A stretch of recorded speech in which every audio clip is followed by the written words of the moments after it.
the frustration of truckers right now about this is, I would say, extremely high, and it is echoed in a statement from OIDA President Todd Spencer. Do your damn job, FMCSA. This is a regulation that's already on the books. You need to start enforcing it.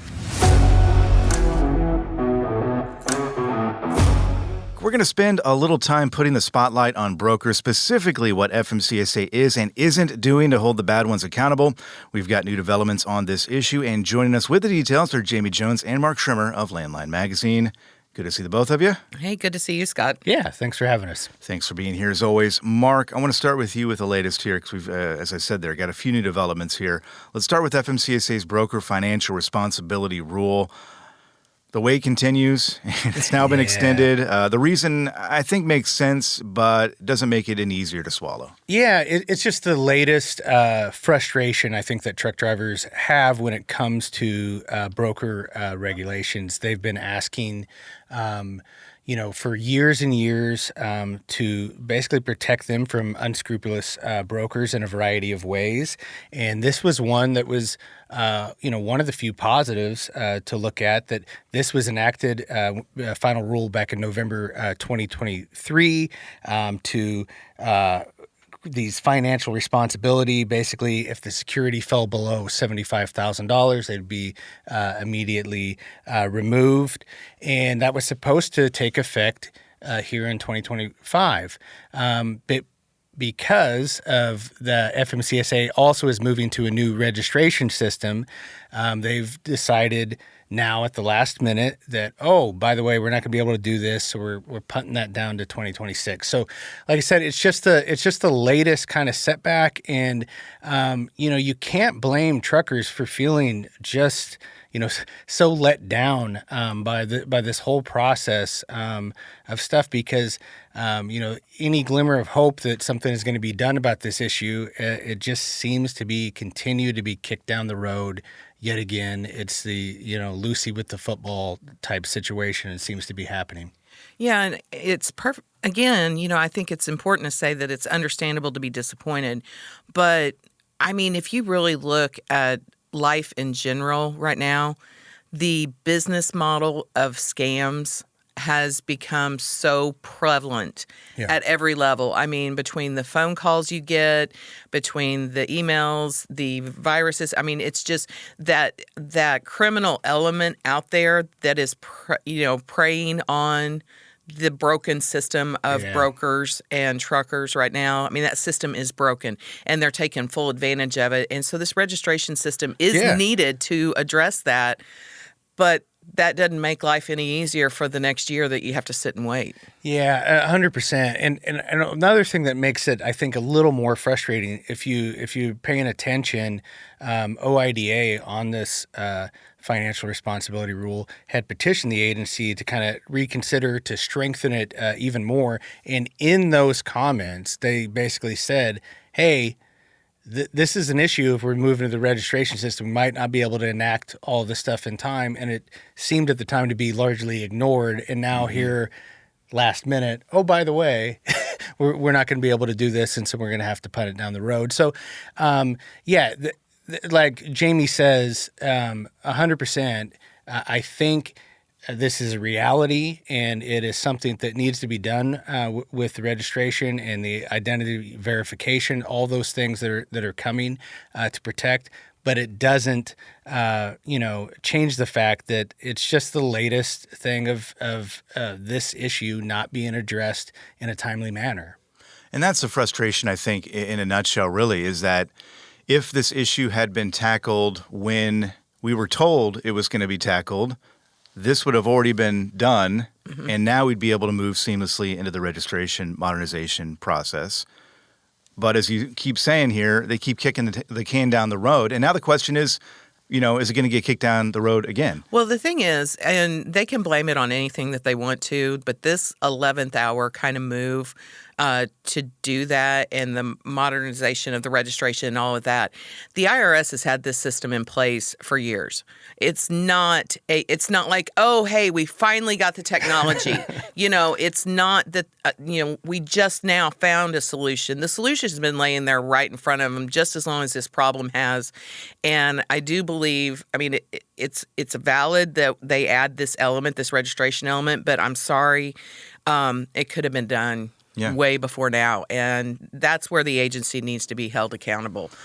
It is frustrating, and you talk about accountability, and we talk about commenting all the time, and I know it kind of falls on deaf ears. It does make a difference, as we've talked about before. FMCSA has to read these comments, and there is a comment period open right now that people can air these grievances and make their frustrations known to FMCSA.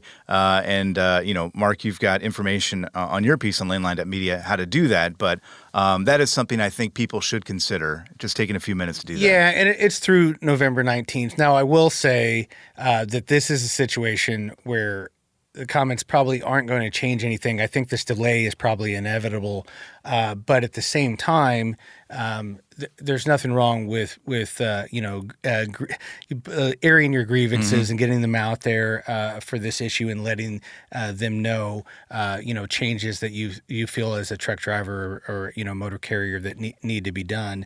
But as far as the delay, I think that's happening. It probably won't change anything. Right. But again, we've had meetings with Truck Stop here at OIDA's HQ. We know that the criminal element is just pervasive in the broker industry. And right now, it's just a matter of trying your due diligence to protect yourself. And unfortunately, that's going to carry on for the better part of another year. And it's shameful that the agency let it get this far out of control. Yeah, we've got more actually to talk about on this issue along with others. Jamie and Mark, stick around because when we come back, we're going to talk about more broker stuff. I want to talk about the registration modernization process a bit more, along with this new study from NHTSA on collision avoidance technology. So again, Jamie and Mark, we'll talk to you when we come back after this. Welcome back, joined again by Jamie Jones and Mark Schirmer of Landline Magazine. Good to see you. Hey, nice to be here, Scott. Yeah, I'm enjoying it. Thanks for letting us stick around. I was going to say you haven't gone very far. When we last left you, we were getting into what's being done to deal with bad brokers out there. We talked about the delay in the broker financial responsibility rule. Now I want to talk a little bit about the latest with regard to the broker transparency rule, or I guess lack thereof of the latest information. Mark, these things are different, and I think sometimes they can get confusing because there are so many proposals out there. But just a quick refresher about the transparency rule and what it would do. Yeah. So basically, this goes back to a petition that OIDA made all the way back in 2020. And where it starts with is just enforcing existing regulations that are on the books to address broker transparency, to make sure that owner-operators, motor carriers have the rights to these records. Basically, a lot of the brokers have been able to evade these regulations for years. And so the petition from OIDA basically asked for FMCSA to start enforcing and also to close the loopholes that has been allowing these brokers to get away with it. That petition was granted in 2023, so they had to wait 3 years for it to even get granted. And then we looked at October 2024 was when we were finally supposed to see a proposal from FMCSA. Now, here we are in November. We still have no proposal. That's not that much of a surprise. It is very common for those target dates in the regulatory agenda to not be hit. But the reason this one hits so hard is because, like what I mentioned, going all the way back to a petition from 2020, and now we're looking at it maybe 2025. Maybe we're not going to see anything at all. We don't know exactly what's going to happen. So the frustration of truckers right now about this is, I would say, extremely high, and it is echoed in a statement from OIDA President Todd Spencer. Do your damn job, FMCSA. This is a regulation that's already on the books. You need to start enforcing it. I think what's particularly frustrating about this has been a position that OOIDA has had for a very long time, Yeah. that this regulation needs enforced. And the way the brokers would sidestep it back when we had more legitimate brokers out there, if you will, the way they would sidestep it is, well, we're not telling you you don't have access to this information. You just have to come to our office and physically look at it. Well, who has time for that? You know, I mean, It's also Especially truckers 2024. on the road. yeah, and so that's the whole thing. It's been out there where you could have been emailing these records. You know, it's Right, not like yeah. it was a difficult thing. Yeah. We've had the interwebs for a while, people. Come on. Yes, exactly. And so, but again, and I touched on this when we talked earlier, this lack of transparency and the other issues going on with brokers is being utilized by the criminal element, foreign countries even, okay? I mean, these are criminals in foreign countries who are preying on truck drivers. And I mean, to the point that loads don't exist, all kinds of things are happening. So this transparency, along with the other broker regulations that we keep pushing for, would help reduce that. I'm not saying eliminate it, because all you have to do is say, you know, it can't be hacked or whatever, and you'll find a 14-year-old in a basement somewhere, they'll hack it. But, you know, I mean, it will reduce a lot of the scam. Yeah, and you know, I've thought about this issue, and I know the both of you have thought about this issue a lot as well. And the frustration is understandable, and I can hear Todd's voice when you read that quote there about doing your damn job. The thing about this is I don't quite understand what the holdup is with FMCSA, because as you pointed out, Mark, we've been looking at this issue for a number of years. We know that there are rules on the books that can be enforced that would help the problem. It wouldn't solve it by any means, but the holdup, I just can't kind of grasp what is behind it, and you know, why are we here? I just don't get it. Give me some answers is what I want. Jamie probably can give a better history lesson on it than I can. But All right, we're moving on. no, but the things that I've heard and sitting in some of these listening sessions and things over the years, it seemed like some of the people at FMCSA were surprised that there even was a regulation on the books to begin with about this. So I think there was some of that to start with. And the other part of it is getting them to understand that there was a reason it was on the books and that there is a link to safety, because what they try to go back to all the time is, well, what we're supposed to be about is about safety, not about the business transactions, those sort of things. But there is a link to safety when you have these type of issues, and you're taking good, owner operators out of business because they've been taken advantage of, and now you're replacing them with some new inexperienced driver. It's definitely a safety issue, but yeah, it's one of those deals. It is head scratching, and I will defer to Jamie on maybe more of a history on it. You know, I mean, no, you did a great job on it. The other part of it, though, and that was probably the single most aggravating excuse that we would get for years and years and years out of the agency, is it's all about safety. But if you want to take this a little bit further on the broker transparency and the registration and financial responsibility and all those things, that is also securing our freight network. Because right now, we don't know who has their hands on what freight. We don't know where it's going necessarily, because, again, you know, we have members who have shown up to pick up a load and it's not even there. Mm-hmm. Yeah. You know, I mean, so there's just too many problems. So that safety element, until we start securing our freight network, we're going to continue to have problems on that realm. And I really don't even want to speculate how out of control or how dangerous that could be. Well, that's a good note to end on. We're not going to end it, though. Let's shift gears to another topic. We'll take the, what other bright, shiny issue do we have to talk about, Scott? Well, check out door number 2, Jamie, because we're going to talk about NHTSA. They're looking into collision avoidance technology. They've announced a new study on this.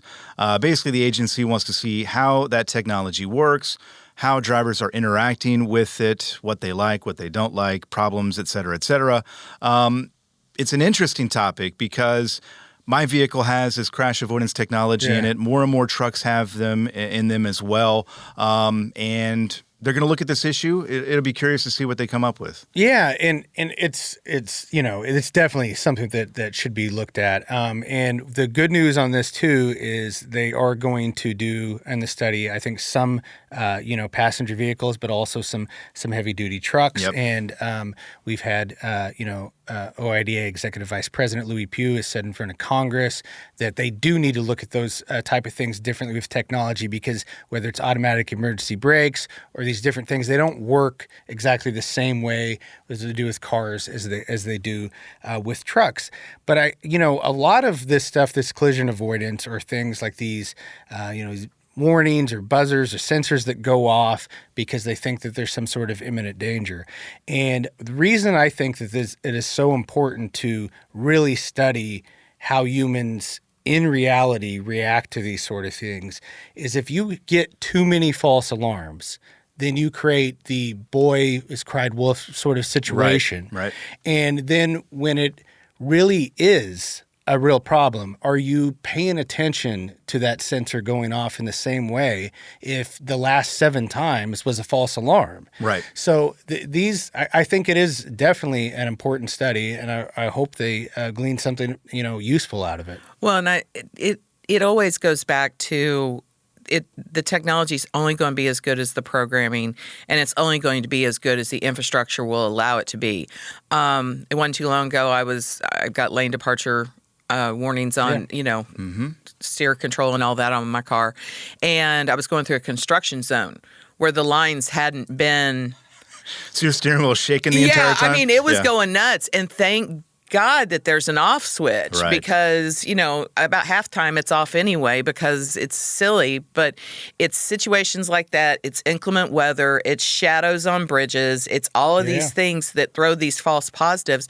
And you can only have the thunder scared out of you and fight for control of your vehicle so many times before you are just going to get in and start turning everything off. And one of the things that's really dangerous, I think, for truck drivers especially, is, okay, it's not working well. It's creating these false alarms. And so your instinct is to turn it off.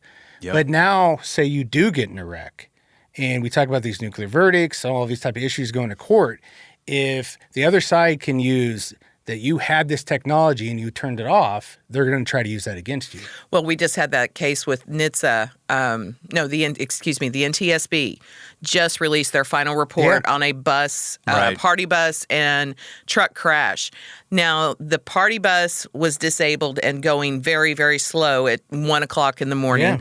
The truck ran into the back of the party bus, and instead of talking about the person driving the party bus wasn't even licensed properly to be driving it. Instead of addressing the driver issues, the distracted driving, the untrained driving, all of that, we went NTSB as grabbing at tech as the solution. And again, who says that truck didn't have it on there and they just turned it off because it had failed so many times before? We don't, that wasn't even addressed in the report.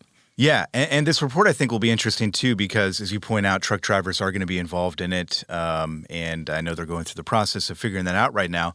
But as you talked about, Louis talking to Congress about how this technology, and not even just this crash avoidance technology, automatic emergency braking, all these things are kind of tied together here, and I think there is a general misunderstanding about the difference between a passenger vehicle and a tractor trailer, and what that technology does. And hopefully this gets to a point where the algorithms, the technology is honed, and they can kind of make those adjustments as they are needed. But that's a big if. I don't know. Well, and you got to think about too, like Louis pointed out, a lot of it depends on what you're hauling and everything too. Right, and if it just slams on the brakes in a truck, depending on what you're hauling, or if there's icy road conditions, all of that, you talk about the amount of weight and everything going on, that can create a really dangerous situation fast. It's going to be a lot different than maybe your Honda Accord, of what happened. So it's definitely all of those variables